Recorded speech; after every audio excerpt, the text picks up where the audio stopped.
Hello everyone and welcome to Durbanites FPL Gameweek 29 review, Gameweek 30 preview.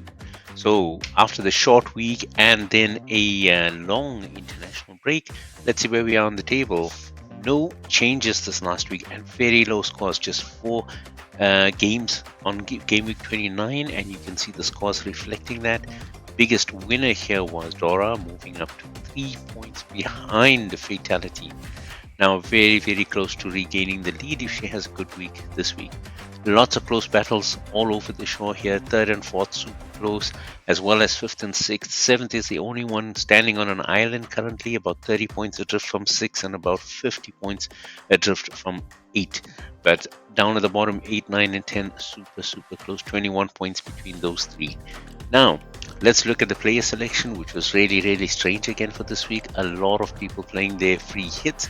And so, looking at the staples, Ollie Watkins 9 out of 10, Heung-min Son going on to 8 out of 10, Alfonso Areola, Jared Bowen, Alfie Doughty, and Carlton Morris coming up to complete that selection. And looking at the differentiators for the week, very few of them. Rodrigo Muniz, Anthony Robinson, and Vladimir Kufal, they're the only ones that made a real big difference to the game. And then looking at the hits and misses, no hits this week, but this wasn't a reflection on Durbanites FPL. In fact, there were no hits throughout the entire competition. A lot of people played their free hits and did not succeed. The results were really topsy-turvy. But we had one miss here. The hot bench this week goes to Zai. 21 important points sitting on the bench, including Robinson from Fulham. Quite unfortunate.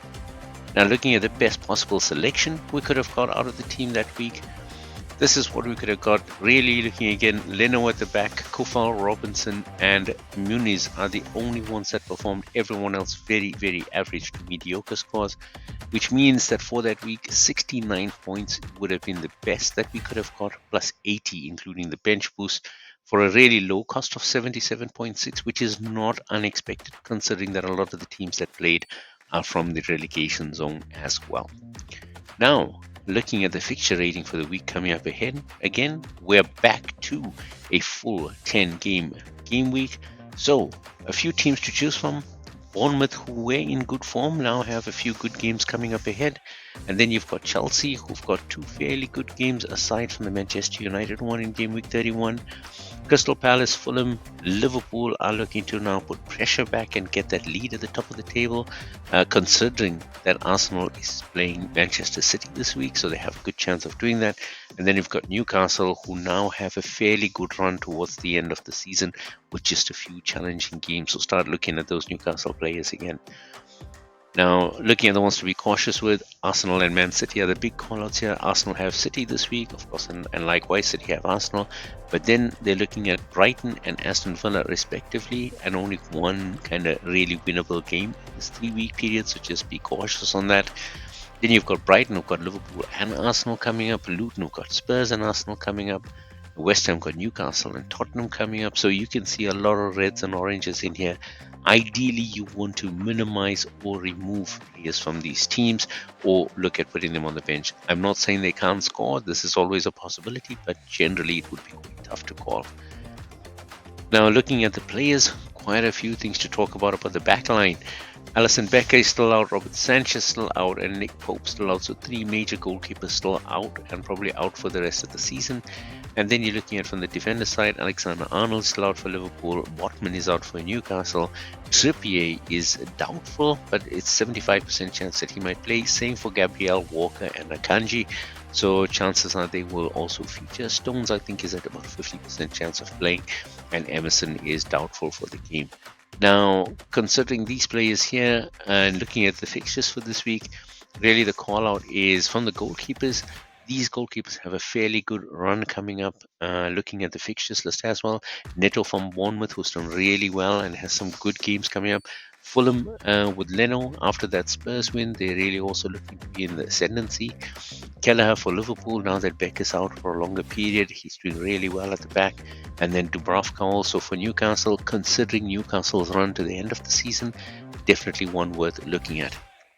Then in defense, you've got Anderson for Crystal Palace. They've got two good games coming up. Romero and Porro for Tottenham, really strong at the back. And then you've got Robinson after his display against Spurs, definitely worthwhile considering Fulham have some good games coming up. And then Connor Bradley, who's always a scoring threat for Liverpool. And then Kieran Trippier, who I just think you cannot afford not to have.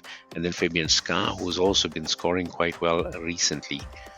Now, looking at the midfield, again, a lot of injuries here. Heat-Chan for Wolves, they're definitely going to miss him. He's probably out for the rest of the season or will come back with a few games left.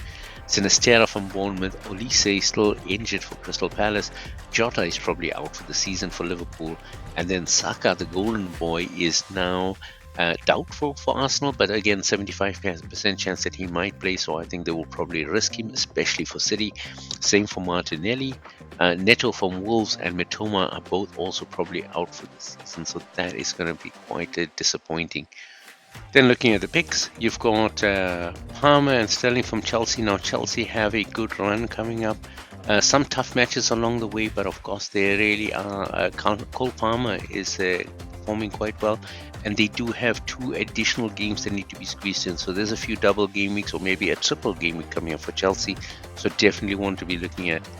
Villa have a fairly good run of games coming up before, at least one more before they hit the tough spot. So Douglas Luiz, Bailey and Diaby are good choices from that midfield. Iwobi from Fulham had a good game, so maybe well worth a call out for this next few game weeks. Same with Jordan Ayew and Eze as well from Crystal Palace. Mo Salah is back, and Liverpool definitely looking to challenge for that top spot. So you got to go with him. And then if you're looking for a cheaper alternative, Alexis McAllister has been playing really well. Last 3 games, fantastic returns. Definitely a cheaper option than Salah. But now that Salah is back, he also might lose his penalty taking duties. So just be cautious with that one. Then you're looking at Newcastle. Again, have to call out that Newcastle have a very good run of games towards the end of the season. So Anthony Gordon, who's been their star player this year, as well as Bruno Guimaraes, good call outs. Joe Linton's injured, so wouldn't look at him. And then from Spurs, of course, they also have a few good game weeks before they run into trouble. So Heung-min Son, he has promised that the team is going to do a lot better after losing to Fulham. I expect them to come out firing this week. Richarlison has been in good form. He's had a bit of trouble and maybe have a niggle, so that one is a bit of a chance, I think, even though there's nothing official on his injury. And then of course James Maddison is always there to pick up these assists. Now looking at the forwards as well, Watkins from Villa is doubtful, but very likely that he will play, same as Darwin Núñez for Liverpool. And Callum Wilson is definitely out for Newcastle, so here we're looking at Alexander Isak, probably going to be the one to go for. But from Bournemouth, Solanke and Semenyo both have been in good form, so if you want to look for a fairly good price striker, that's one way you might go. Or you might want to consider Nicholas Jackson from Chelsea. Again, good form in the last 2 games. Also looking to really play well in the additional games that are coming up. So again, depends on what you're looking for. Rodrigo Muniz, I would suggest that you put him in as a good striker. He's really well priced. He is on form. 8 goals in 8 games so far, so he's really doing well. Darwin Núñez, we spoke about already, and Rasmus Højlund is back. So if you remember, he was on a run of 6 goals from 6 games consecutively before he had his injury and has been out for 3 games, but now he's ready to come back. It's going to be a few interesting weeks for him, but again, if you're looking for an informed striker that's at a reasonable price, that might be one you want to look at. So that was a good wrap up. It's going to be tight. 9 game weeks left to go starting tomorrow. So that's what we have for today. If you like the video, please remember to drop a like, subscribe to the channel as well, and feel free to leave a comment if you want to see something new in the last 9 weeks of the season. Until then, that's all for now.